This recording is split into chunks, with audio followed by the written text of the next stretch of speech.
देखिए, लॉकडाउन के सिलसिले में हमारा कहना यह है कि हुकूमत को 2 साल का तजुर्बा हो चुका है कोरोना और इसको हैंडल करने के सिलसिले में, लेकिन इसके बावजूद सरकार वही जो शॉर्टकट के जो तरीक़े हैं वो इख्तियार कर रही है, लॉकडाउन इम्पोज़ कर रही है। अब हम देख रहे हैं कि गरीबों की हालत क्या है, यहाँ के दरमियानी तबक़ात के हालात क्या हैं, यहाँ के माशी हालात क्या हैं, इन सब को जानने के बावजूद सरकार फिर वही रवैया इख्तियार कर रही है, तो हम इसकी मज़म्मत करते हैं। हम हुकूमत से मुतालबा कर रहे हैं कि इससे हट करके ऐसे तरीक़े और ऐसे रास्ते लाएँ जिससे जो है आवाम को भी तकलीफ़ ना हो और इस बीमारी को रोका जा सके। ऐसे बहुत सारे रास्ते हो सकते हैं, आवाम से भी आप सजेशंस ले सकते हैं, आपकी जो एक्सपर्ट कमेटी है उससे भी जो है आप ये कहें कि इस तरह के रास्ते आप तजवीज़ करें। ये फ़ौरन ला करके लॉकडाउन ला कर देना और वीकेंड कर्फ्यू कर देना, ये कोई मुनासिब तरीक़ा नहीं के सिलसिले में जो कानून बनने जा रहा है उस सिलसिले में आपकी क्या राय है? देखिए, हम पहले दिन से इसकी मुखालिफत कर रहे हैं। पहली वजह यह है कि ये दस्तूर के ख़िलाफ़ है, दस्तूर के आर्टिकल दफ़ा 25 के ये ख़िलाफ़ है। हर एक शहरी को यहाँ हिंदुस्तान के दस्तूर ने आज़ादी दी है कि वो जिस मज़हब को चाहे उसको इख्तियार कर सकता है।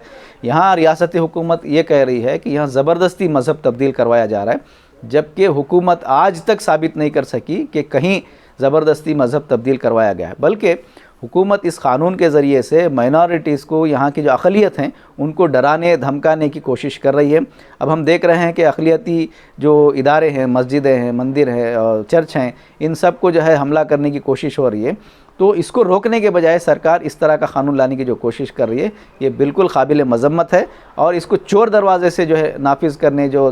ऑर्डिनेंस बनाने की जो कोशिश कर रही है, हम उसकी सख्त मुखालिफत करते हैं और आइंदा दिनों में अगर ज़रूरत पड़ी तो हम कोर्ट में भी इसके ख़िलाफ़ दायरा मुकदमा। मई साहब चीफ़ मिनिस्टर बने हैं तब से लगातार यहाँ कर्नाटक के अंदर अक़लियतों को डराने धमकाने की मुसलसल कोशिशें चल रही हैं और उसकी वजह ये भी बन रही है कि ख़ुद चीफ़ मिनिस्टर और उनके जो वज़रा हैं वो यहाँ के गुंडों को जो है कुमक दे रहे हैं, यहाँ के गुंडों को जो है प्रोत्साहन कर रहे हैं, उनको हिम्मत अफजाई कर रहे हैं, जिसकी वजह से हम देख रहे हैं कि इस तरह के वाक़यात बढ़ रहे हैं। स्कूलों में स्कार्फ है का मसला है और इस तरह की जो चीज़ें हैं, ये आज़ादी के बाद से लेकर अब तक जो स्कूल हमारे चलते आ रहे हैं, वहाँ कहीं भी इसको इशू नहीं बनाया गया। ये कोई मजहबी इशू नहीं है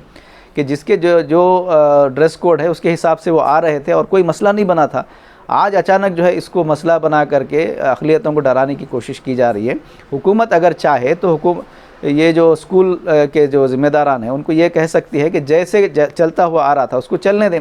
इसको खामोखा एक मजहबी रंग दे करके इसको अक़लियतों को जो है ब्लैकमेल करने की जो कोशिश की जा रही है, हम इसकी सख्त मज़म्मत करते हैं और हुकूमत से मुतालबा करते हैं कि हुकूमत तालीमी मियार को बेहतर करने की तरफ तवज्जो दे, ना कि इस तरह के फ़िरक़ा वारियत को बढ़ावा देने की तरफ हुकूमत को तवज्जो नहीं देना चाहिए। और उसकी मुखालिफत हम करते हुए हम इसकी हुकूमत से कह रहे हैं कि ये इस तरह के मसाइल अब 11वें साल में क़दम रख रही है। पिछले 11 साल से हमने पूरी रियासत में अपने तारुफ़ को पेश किया है लोगों के सामने, तो लोगों को जो है अक़दार पर मबनी सियासत एक मुतबादिल नज़र आती है, इसलिए लोग इसको पसंद कर रहे हैं, लोग इसकी तरफ आगे बढ़ रहे हैं। अभी हाल ही में हमने नए मेंबर्स को पार्टी में लेने का एक प्रोग्राम किया जिसमें कसीर तादाद में मेंबर्स हमारे इसमें ख़ास करके पढ़े लिखा तबक़ा, उलमा का तबक़ा और दीगर मज़हब के लोगों से ताल्लुक़ रखने वाले तबक़ात, इन्होंने जो है बड़े जोश व खरोश से मेंबरशिप हासिल की है। तो इससे हमको उम्मीद है कि पार्टी जो है बहुत जल्द एक